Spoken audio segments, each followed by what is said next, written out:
Hello అండి. నా పేరు డాక్టర్ ధీరజ్. పెయిన్ మేనేజ్మెంట్ స్పెషలిస్ట్‌ని. సో, యూజువల్‌గా చాలామంది రాత్రిపూట మాకు భుజం నొప్పొస్తుంది అని కంప్లెయింట్స్ ఉంటాయి. సో, దీనికి యూజువల్లీ ఒక 2 మెయిన్ కాజెస్ ఉంటాయి. ఒకటి frozen shoulder.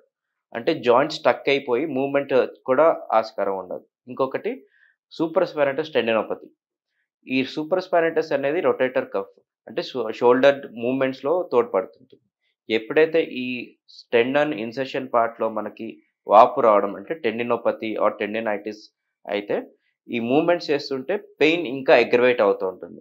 So, shoulder joint ఏం ఎఫెక్ట్ ఉండదు గానీ, బట్ మూవ్‌మెంట్ చేస్తుంటే మాత్రం కొంచెం పెయిన్ ఉంటుంది. సో, రాత్రిపూట వచ్చే భుజం నొప్పికి ఈ రెండే కారణాలండి. Frozen shoulder, supraspinatus tendinopathy. సమస్య లేని ఇల్లు ఉండదు, పరిష్కారం లేని సమస్య ఉండదు. బంధాలు గొప్పవి, బాధలు చిన్నవి. మీ సమస్యని మేము పరిష్కరిస్తాం. రండి, మాట్లాడుకుందాం.